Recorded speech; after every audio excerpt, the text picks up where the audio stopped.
My name is Maria Nealman. My husband is David.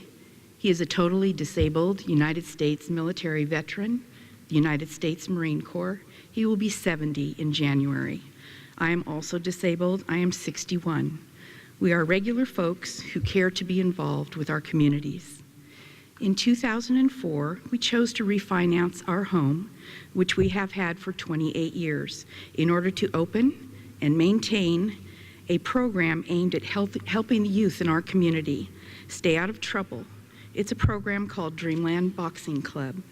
It is an amateur boxing program, an avenue to the Olympics that gives our young people the opportunity to learn self-defense, responsibility, respect, family values, teamwork, and to do their best in school. The program is staffed by all volunteers. We make no money at what we do. We were graciously honored by Mayor Chuck Reed and Vice Mayor Judy Chirco as District 9 honorees for the work that we do with the youth in the community. We originally refinanced with Countrywide to help our dream to help youth a reality. We discovered after a while that the documents signed had false information and that we were victims of predatory lending. What they told us and what we got were two different things. We tried to read the paperwork ourselves because we could not find anyone available to interpret the 2 inches of paperwork written in real estate loan language, a totally different language to many of us, in the 72 hours given us to review. The office in question was on Lincoln Avenue in San Jose, which eventually closed. Loan officers that worked there were fired. A couple spent time in county jail or city jail, I don't know, but that spent time in jail for the fraudulent crimes they committed against the public. We tried to work with Countrywide to rewrite the loan as it should have been.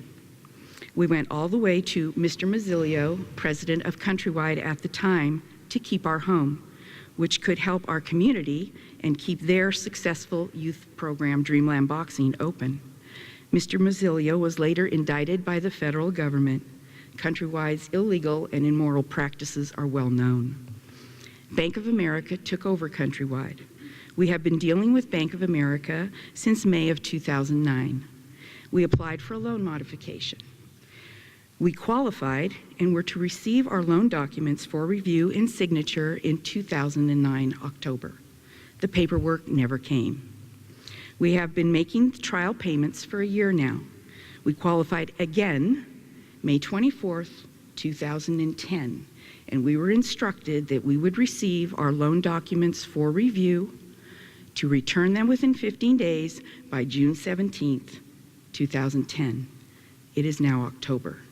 There are no loan documents.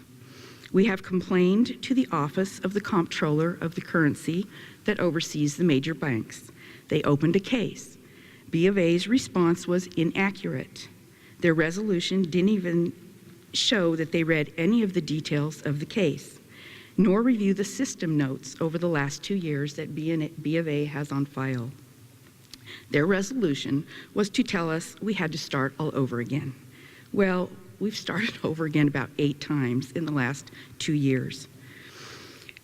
Why should we have to start all over? We have qualified twice.